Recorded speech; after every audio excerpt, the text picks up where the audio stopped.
Hello, and welcome to the Healthy with Heather Brown summer series. I'll be counting down to season 3 by sharing fan favorite episode replays plus a mini episode or two. If you're listening to this in real time, it's summer 2023, and I'm resharing the top 5 episodes from seasons 1 and 2 as we get excited for season 3 launching on Tuesday, July 25th. To celebrate summer, I'm giving a shop-wide sale on all my ebooks and video course products. You can use code SUMMER for 40% off at mylifewellloved.com/ebook. Happy shopping, y'all. Now is the perfect time to stock up on meal planning resources and my video course for the school year. Just saying. Now, if you're feeling the need for community this summer, come join us for the Health Challenge of the Month, where I'll be giving exclusive live coaching, workout videos, and my one-of-a-kind method for Sunday resets. I'll link it in the show notes below. Okay, everybody, welcome back to another episode of Healthy with Heather Brown. I am so excited to have you guys back here. And I feel like today's guest is really going to make a lot of you be like, heck yes, I need to hear from her. Because I don't know about you, but when I am at the gym, I am totally that mom that's like, oh my gosh, we're doing jump ropes today. Let me run to the bathroom and throw on a panty liner real quick because things can get a little bit awkward, I think, if you're a mom and you know where this is going. Needless to say, today I'm so excited to host Caroline Packard on the show. She has a doctorate of physical therapy with pelvic floor specific training, as well as a mom of 3 who experienced and healed her pelvic floor dysfunction. On top of all that, she's an athlete and shares helpful and sometimes mind-blowing tips on her Instagram page at Caroline Packard DPT. So welcome, Caroline. So glad to have you today. Thank you, Heather. I am so excited to be on here and talk about one of my absolute favorite things to share. Yes, for sure. It's going to be a great time. So I'm excited to have you on this episode. Why don't we just start by you telling us about your journey? Have you always been interested in physical therapy? When did pelvic floor health enter the picture? I'm just excited to hear a little bit about your background with our listeners. Sure. Yeah. I actually picked physical therapy from a relatively young age in high school as a runner in cross country and track when I got injured, and went to PT and was amazed by how helpful it was, mixed with my interest in biology and physiology. But I will be honest, I did not find pelvic floor physical therapy until I had kids myself.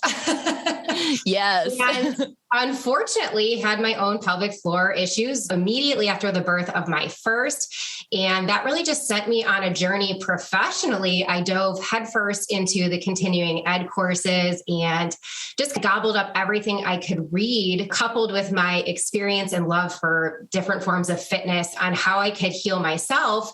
And when I found that, I just learned so much that women could know to help themselves to not have to live and struggle with a lot of the things that are common, but unfortunately not normal, that might happen after childbirth, but don't necessarily have to happen because we've had kids.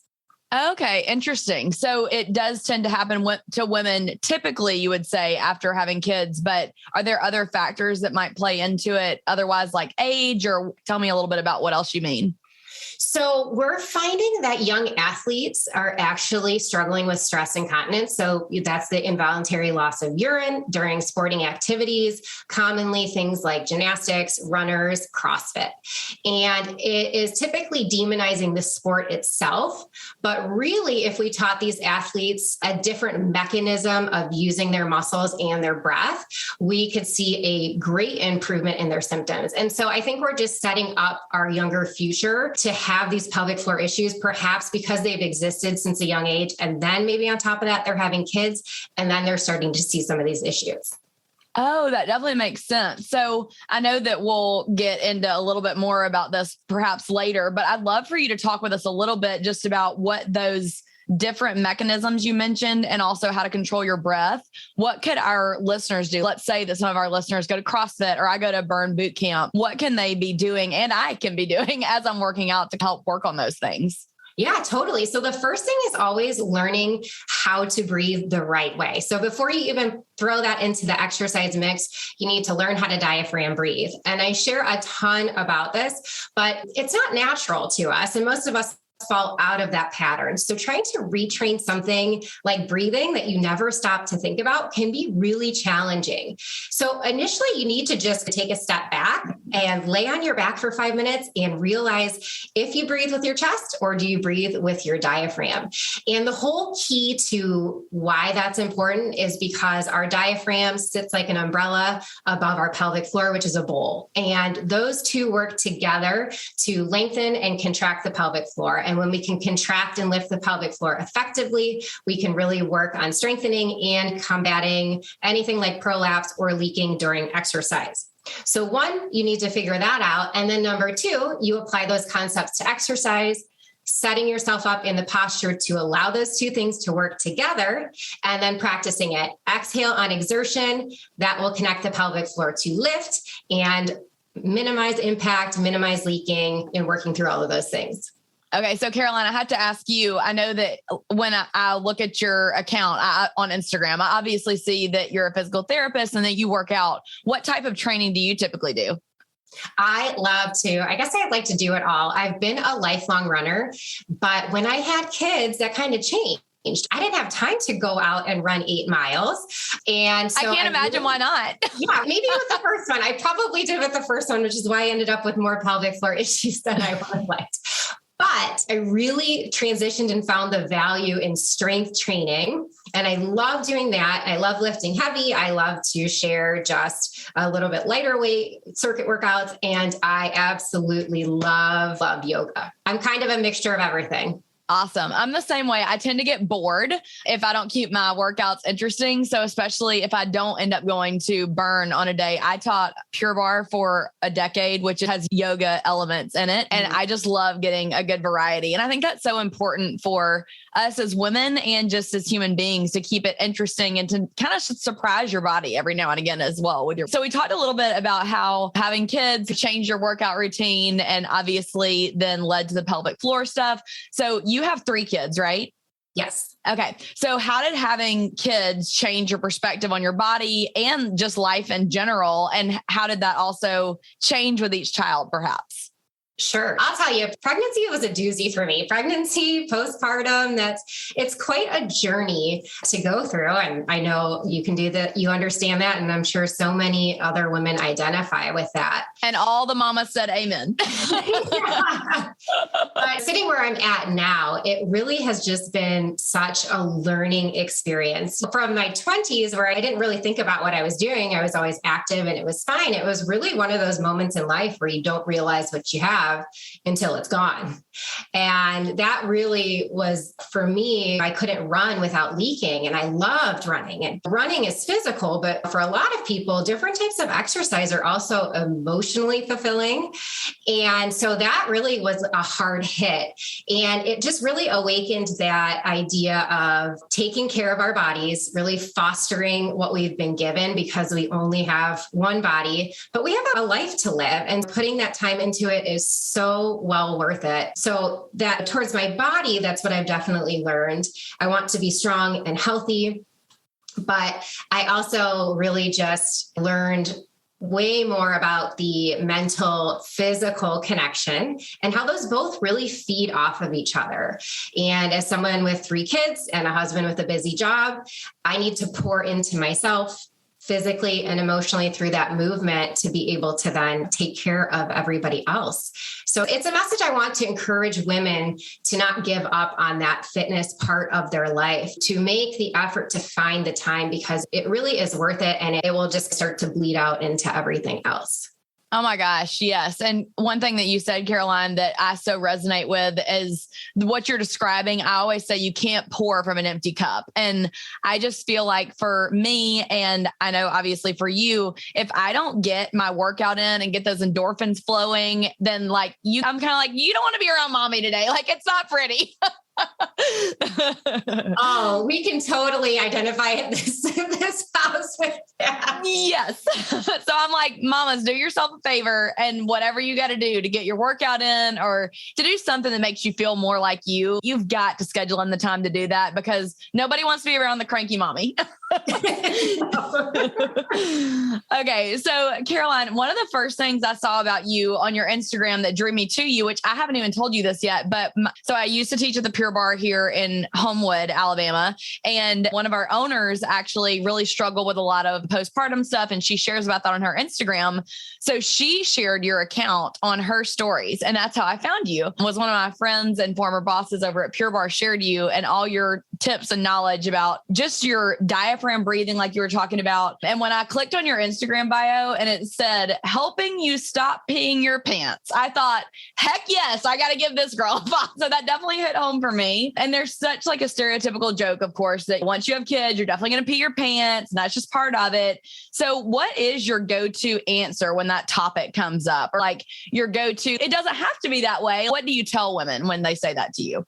Oh, my 100% answer is just because it's common does not make it normal at all. It's so sad that myth has gotten perpetuated. And I certainly fell into it myself after my first. I just thought, oh, I've been indoctrinated. Like, here it is. I remember seeing the women doing the one-legged jumping jacks and laughing in whispers. But there are so many things we can do that are easily accessible that can change that. And it doesn't have to be connected with pregnancy ruins your body. You will never do X, Y, or Z again. You're going to start avoiding activity. You're going to have to feel a certain way. You don't have to feel that way after pregnancy. And I'll tell you what, after all of the stuff, I feel the best I have in my body. I have my whole life. And I never thought I'd say that after 3 kids. That's huge. Truly, that is huge. And I actually would say the same thing. And Caroline, I think a lot of that for me, and I'd love to hear your take on this too, is because even though I taught Pure Bar and there's such a mind-body connection there, it almost was like I couldn't fully experience the emotional depths and the physical depths of how much I needed the exercise and the endorphins and that full body release until having kids and realizing how all consuming they can be, which is obviously wonderful. Like my kids and my husband are some of my top priorities. And I'm a really big believer in taking care of yourself so that you don't pour from an empty cup, but so that you can like lavishly love on your family and what's important to you. So I would love to even hear your take on what that has looked like for you when you had your first kid and then second kid and then third kid. How did it adjust your schedule? And also, how did you feel like your mind-body connection maybe grew through that, if it did? Sure. One of the really fascinating things on the scientific level is, like you said, you didn't know you needed to stop and breathe. Like you previously did it. It felt great. If we don't tap into that breath, we quite literally change whether we're in fight or flight or we're in our chill out zone of our nervous system. So we can just upregulate that stress without even knowing it. So maybe the kids are having a bad day, you're holding some tension, that kind of just contributes all throughout your body. And so clenching your jaw, unconscious ways of holding tension can resonate in the pelvic floor and just contribute to those symptoms. So checking in is just so important. After my first, I still ran a lot and picked up the weights a little bit, but it really wasn't until after my second. And my first, I don't want to say I bounced back, but it just was easier. Sure. Maybe I didn't have anybody else running around. It was just my first time my body had changed. But I think the fact is with pregnancies, your body magically learns, oh, I need to expand. It knows what to do every time. And so even though I was active through each of the second and third, I definitely gained more weight. And it was a lot more of a struggle to get back to where I wanted to be. And it was humbling and it was challenging and it was emotional and all of the things that encompasses that. But I think I never fully appreciated those things in my 20s. And I probably relearned finally things that I was doing wrong that I never would have known had I not gone to the place that you start postpartum. Absolutely. And really reconnected. I never knew where my pelvic floor was. I never thought about it. I never stopped to think about how I was breathing. Never probably paid attention to half of the things that I'm a huge proponent of talking about all of the time. And so I'm so in tune with my body now. And a lot of that comes from yoga and those just micro adjustments.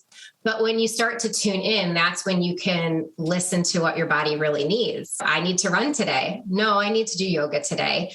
I'm starting to listen versus when I was younger and just did what I thought, oh, I need to run today. That's where I need to be. Yes. And I think that's such a wise tip, even just checking in with yourself, not only physically, but also emotionally, spiritually. How does your body feel? Are you still sore from the workout you did on Sunday? And even though you wanted to do that run today, is it actually a good yoga day? So I think that's actually a really great takeaway. And while you keep talking about diaphragm breathing, it reminds me, I did choir all growing up in high school and stuff. And so for me, it's a good reminder. And if you cheered, I cheered also. We worked a lot in choir and in cheerleading on really getting a full diaphragm breath and really opening up all through it where it expands your lungs, everything expands down below.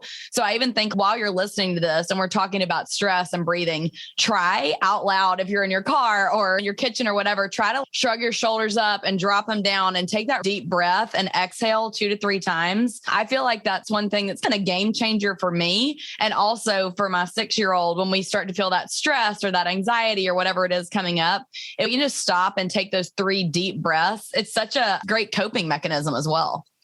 Oh, 100%. With pregnancy too, you almost can't help but fall out of the diaphragm breathing because that belly moves up and it pushes our ribs out. And it can change just our ability to do that. And you don't naturally fall back into that. And quite frequently, people will become frustrated. They'll be like, I can do it, but then I'm going through my day and I notice I'm not. And I'm like, it's okay.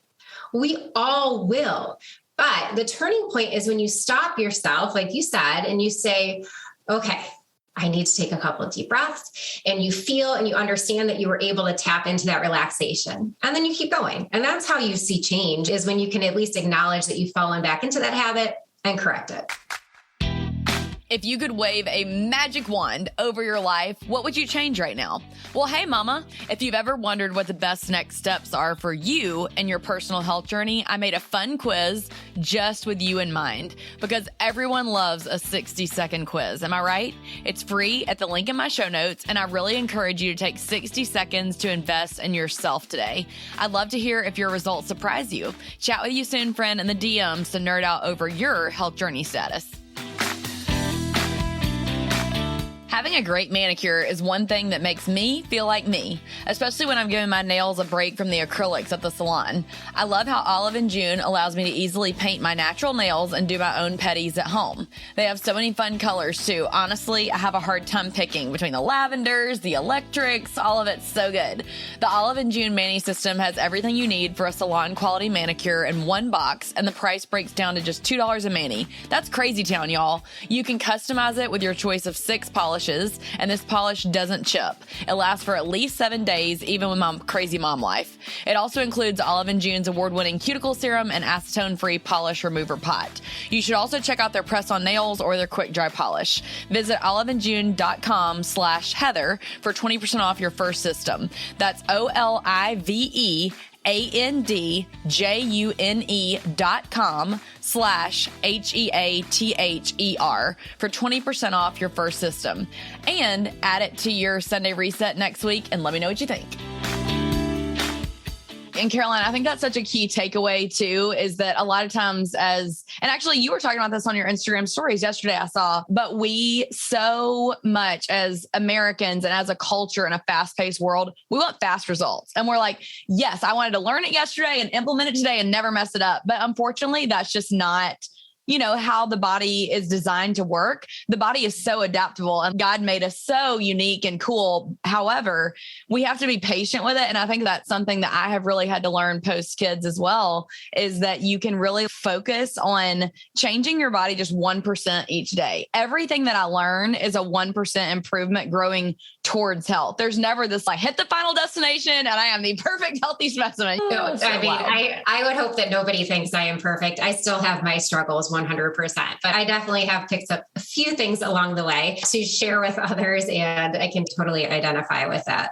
Absolutely. So do you mind walking us through an overview of how our pelvic floor is designed and how we can care for it better? I'd love to get in the nitty gritty with you a little bit. Oh, I would love to. So your pelvic floor is a bowl and it is the bottom of your canister of your upper body. And so just below there, it is a network of muscles that kind of creates a sling or a hammock. And with inside that, it supports your organs of reproduction, bladder, bowel.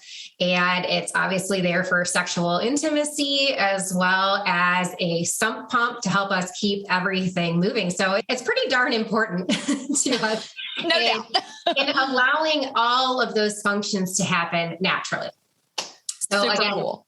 The number one thing is learn how to breathe and learn how to feel where your pelvic floor is at, and just even educate yourself on that you have one. Because some people are like, I've never heard of that. And I'm not surprised, but I didn't even know I have one. Wow. So I think just familiarizing yourself with that and then learning proper bowel and bladder habits is really huge, especially bowel. I know people don't like to talk about it a lot, but everybody does it daily, hopefully. And if you're not, that can actually create a cascade of events that can be creating the things that they don't even actually have to be bladder specific, bladder leakage specific, but chronic back pain, abdominal pain, all of those things can be related, and learning to normalize that can be huge. So Caroline, I know this is slightly off topic, but I am curious if someone's like, oh, I don't go to the bathroom every day. Do you typically just say, go ask your doctor about what those causes might be? Or do you typically tell them to try to get more fiber in their diet, drink more water? What do you tell people in general about that? Yeah, we try to target everything. Are you moving enough? Are you drinking enough water? Are you getting enough fiber? It's usually 25 to 30 grams a day that we'll recommend. After that, we talk about considering a magnesium supplement, usually magnesium citrate. It helps to calm the nervous system. So it will help to relax the smooth muscle of the intestine for a bowel movement. And it's something you would normally take in the evening. And the bonus is it also helps you relax for sleep. And it's a natural supplement. So it's not like you are taking a stool softener or anything like that. In fact, most people are deficient in magnesium because our soils are deficient. So unless you are eating boatloads upon boatloads of spinach and broccoli, you're probably deficient, and it's usually a completely safe thing to add in. It can create some loose stool. So I just tell people, you just have to learn to titrate it to your body. Did you have a day where you're traveling and you didn't eat good and it's going to be a bad morning? Maybe you take another extra one and you just learn how it works in your body. But creating easier bowel movements can speak magnitudes for prolapse, back pain, diastasis recti, all of those things. So we go through that. And then we talk about breathing and how you're supposed to breathe for a bowel movement. That's awesome. And if you go to Caroline's Instagram page, she actually has several reels and some resources that you can look at for how to tackle that. And I'll actually put in the show notes, I found a natural supplement that I take that my Instagram community will DM me and say, what were those pills you recommended? But it's literally just like oxygen.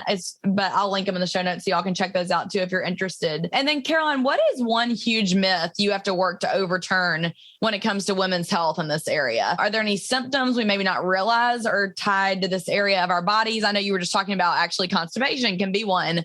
Is there anything else as far as a myth or symptom that people might need to look out for? I think it's that one we mentioned earlier. You don't have to have had kids to have a problem. So some of the ones lesser known, because I think when you think pelvic floor, you think bowel and bladder issues necessarily, but the constipation, bloating can be a huge one. Especially it happens a lot postpartum if you have diastasis recti. And so the informal way of saying that is that's the separation of your abs. And I don't like to call it a true separation because the tendon has just become lax. The ligament, has become lax.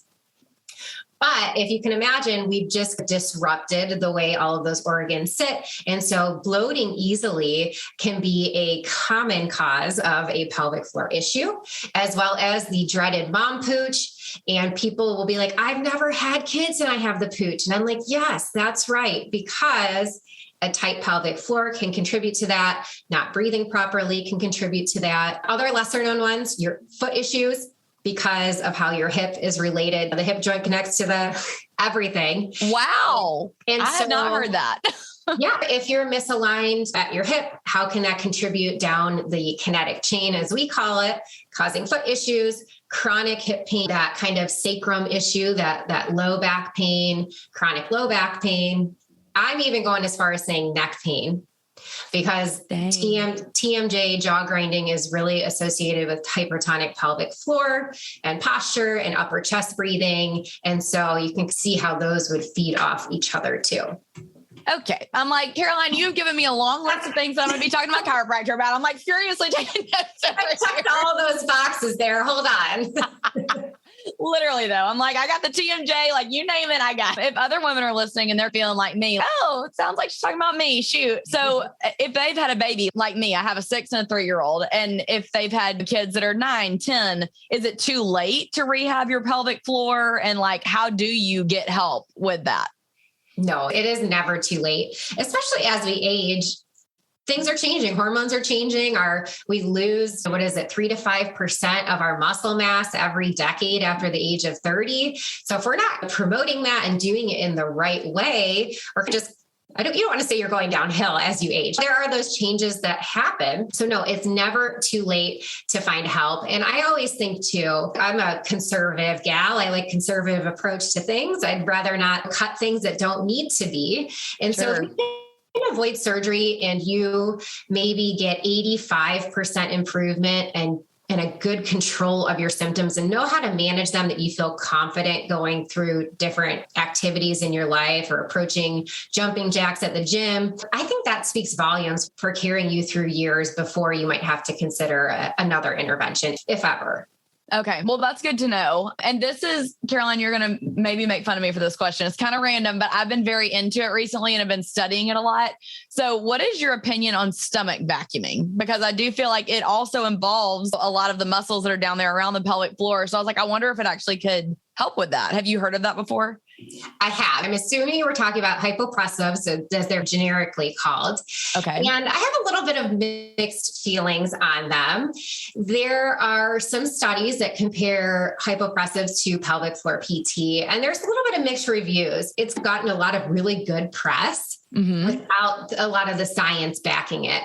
And that's commonly noted in a lot of these studies. But what they're finding is that it looks like it's pretty comparable to just pelvic floor PT. Some show that it's not any better or might slightly be worse. A couple show that it is better. So a little bit of mixed reviews on it. I think if you're executing it the correct way, it's not going to be harmful, because we want to lift up and in with that exhale, and that's cueing the same thing. So with everything though, it's a tool in your tool bag. Sure.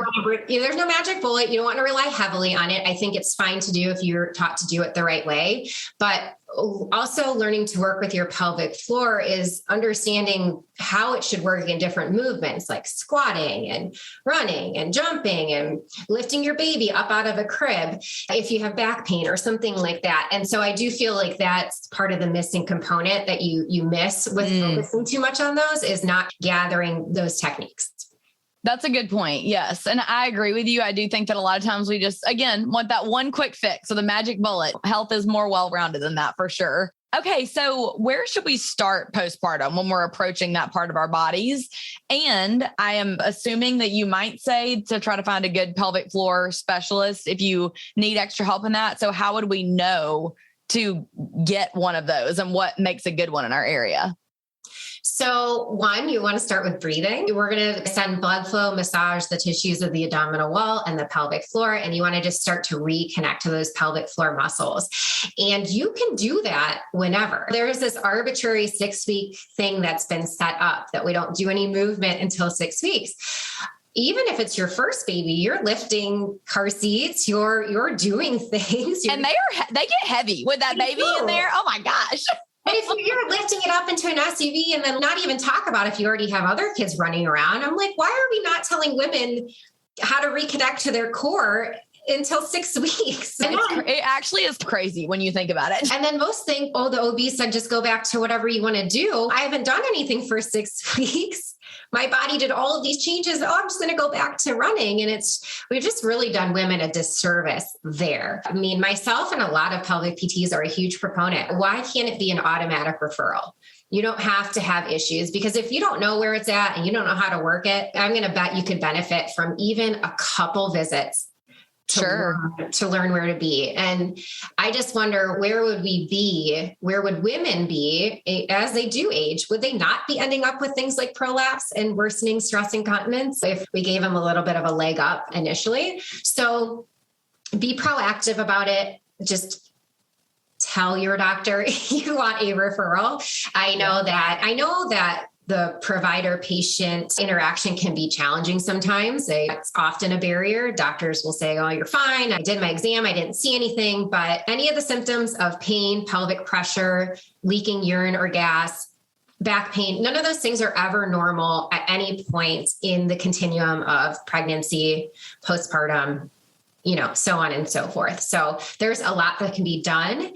And so I would say everybody go to pelvic floor PT if you can. And really, if you could go during pregnancy, they'll set you up to know a few things. You can start right away and set you up for delivery as well. But you can go to pelvicrehab.com.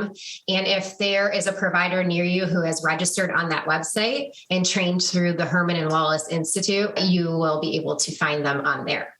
That's a great resource. I had not heard of that before, so I'll make sure to add that to the show notes as well. And I just think that this has been so informative and helpful. And I ask every guest at the end of the podcast episode, and I can't wait to hear your answer. What is your favorite thing right now, Caroline, in your health journey that's making you feel like yourself right now? And it can be anything that makes you feel like you.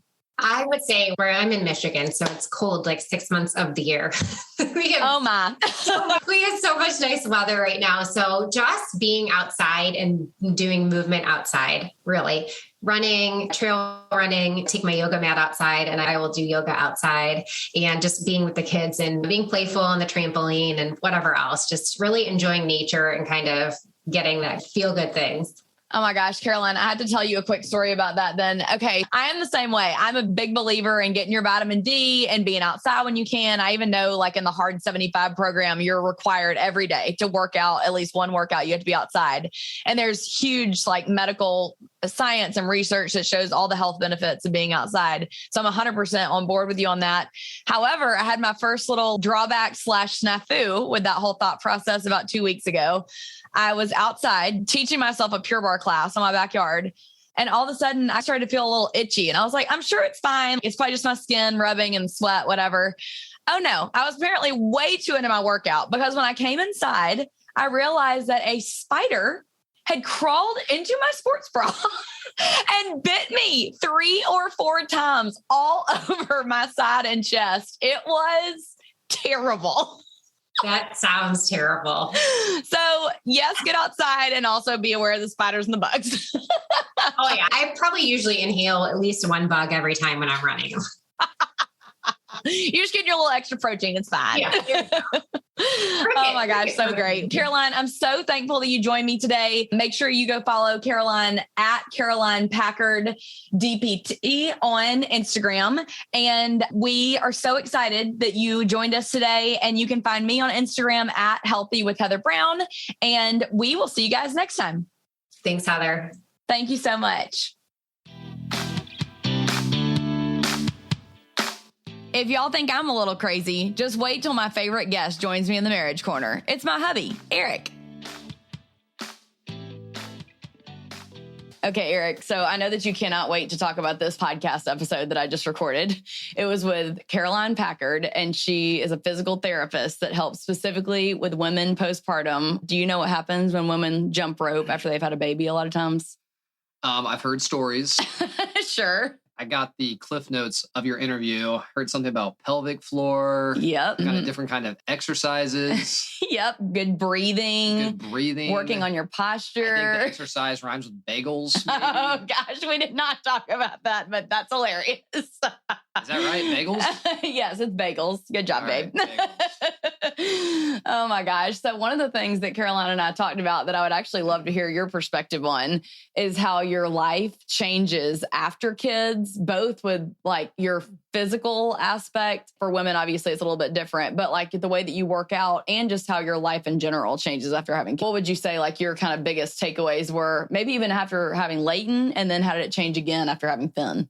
So I would say, and this may be kind of cliched, but the biggest thing when you have kids is just the time aspect. Obviously, I know most women, I feel like they definitely have more of their time taken up. But even then, depending on your role, there's just that extra time where you don't have to yourself, and you kind of have to figure out a different routine. You have to figure out a new normal, essentially.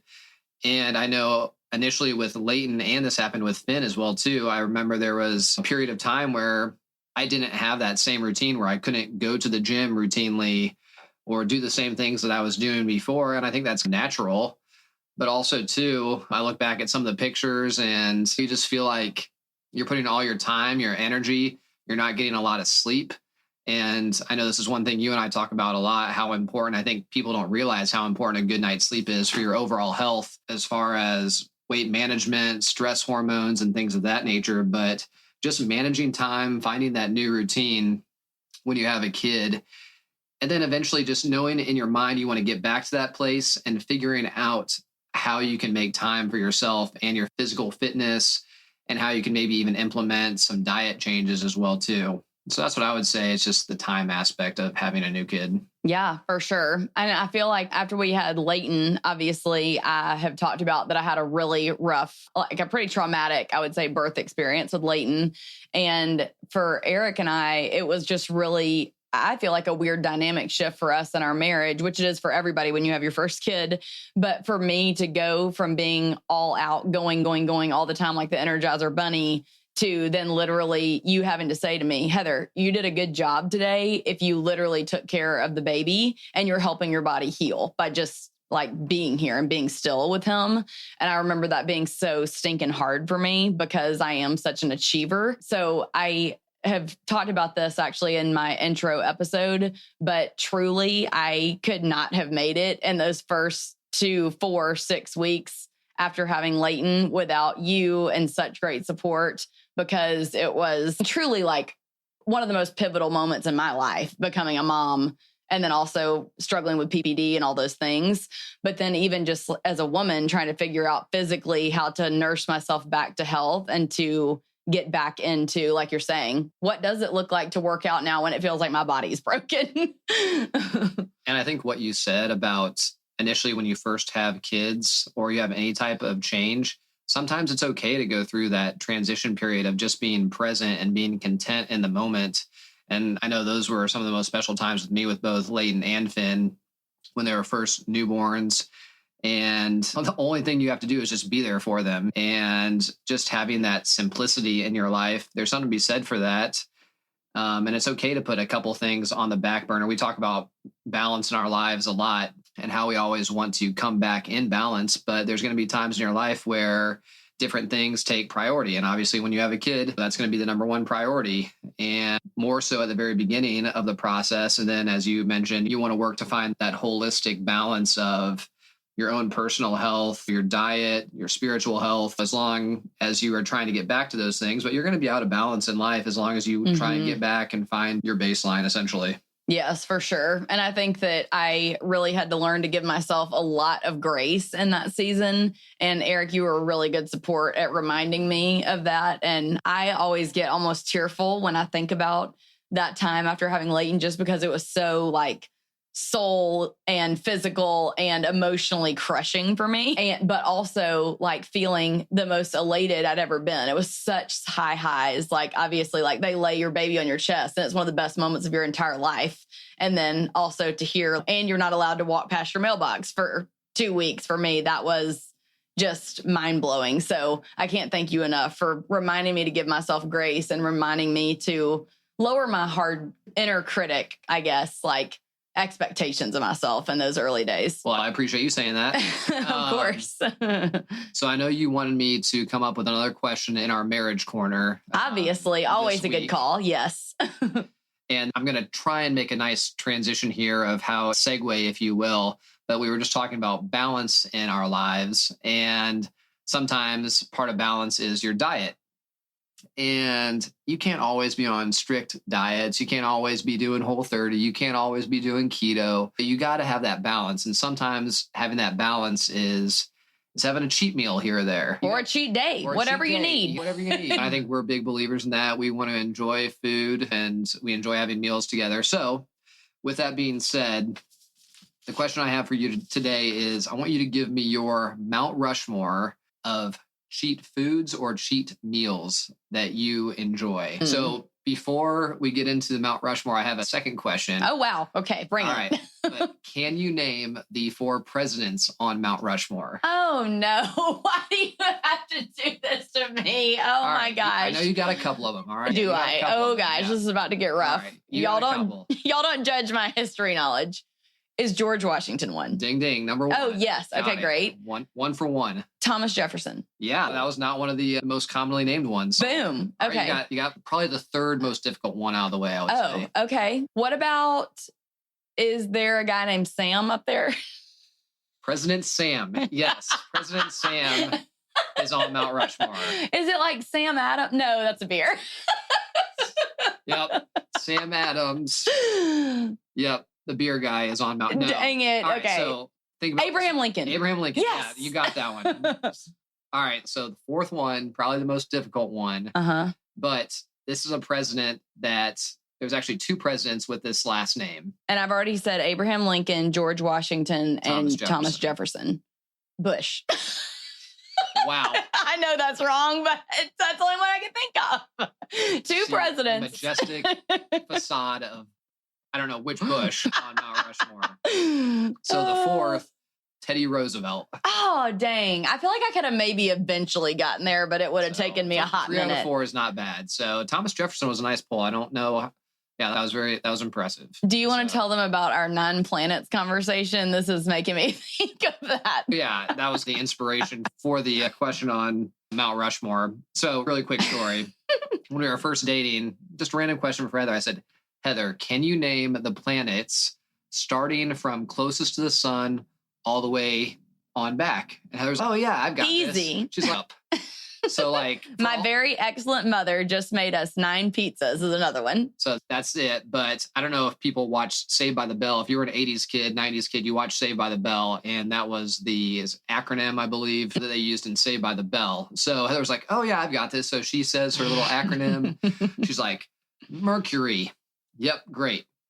Venus. Perfect. Off to a strong start.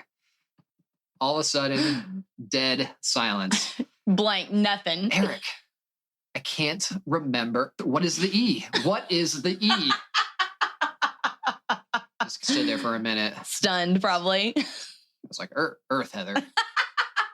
She was like, oh, yeah, that's it. Then you clicked off all the rest. But Dang it. It makes for a good story. Sometimes the most obvious answers are right in front of you, or you're standing on it. All right. So back to the question: your Mount Rushmore of cheat meals or cheat food items. You give one, then I'll give one. And so you have to have 4. Oh, we have to have 4. Okay. Yeah. Only 4. Ooh, okay. I need to narrow it down. My first one is going to have to be a margarita with salt. And I want it to be very clean. I love it when they're like, I don't want a lime green situation. It needs to be like the purest of the pure. You are very particular with your margaritas, I will say. Yeah, it's hard to impress me. Big on the salt. So I think that was a good answer. So one of my number ones, cheat meal, don't get this too often, was recently in Wisconsin last year and drove through Chicago. Deep dish pizza from Chicago. Which one? Specifically Lou Malnati's. Okay. Oh, man. Great. You're going to make a lot of people pissed and a lot of people happy with that answer. I know, I hear you. But any kind of deep dish pizza, great cheat meal. You can only eat 1, maybe 2 pieces. You don't feel good about yourself after you eat it, but delicious. So that's on my Mount Rushmore, deep dish pizza. That's a really great answer. Okay. So mine would also, I'm kind of going in order. I'm thinking like I get my drink first, then I get an appetizer. All right. So next, what I want is absolutely white cheese dip. Some people call it queso. Some people call it cheese dip. I love just a classic white Mexican restaurant cheese dip. That's what I'm going for. Another great answer. I think that is very appropriate for your Mount Rushmore of cheat. And it goes with my margs.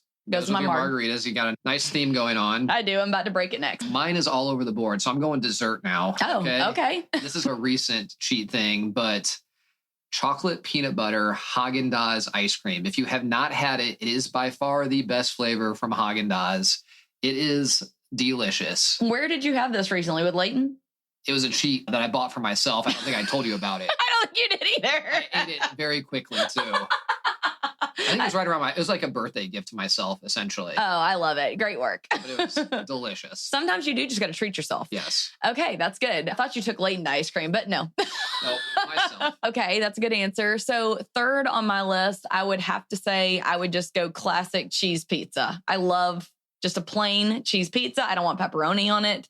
I just want a plain cheese pizza. From where? I really am pretty happy usually with anyone that's like a medium to thick crust. I'm going Papa John's. Judge me how you will. Papa John's. We will do this other segment on guilty pleasure foods later on. We'll do that, which is a little bit different than your Mount Rushmore of cheat items, because your guilty pleasure foods are like foods that you're actually embarrassed to admit to people that you like. And we'll get into that later on. So I love it. That's for another segment. Fabulous.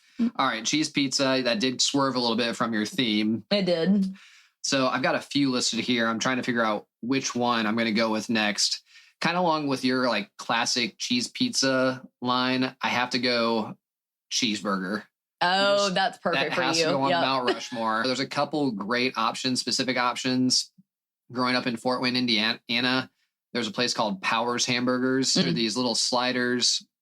Place has been around for about 80 years.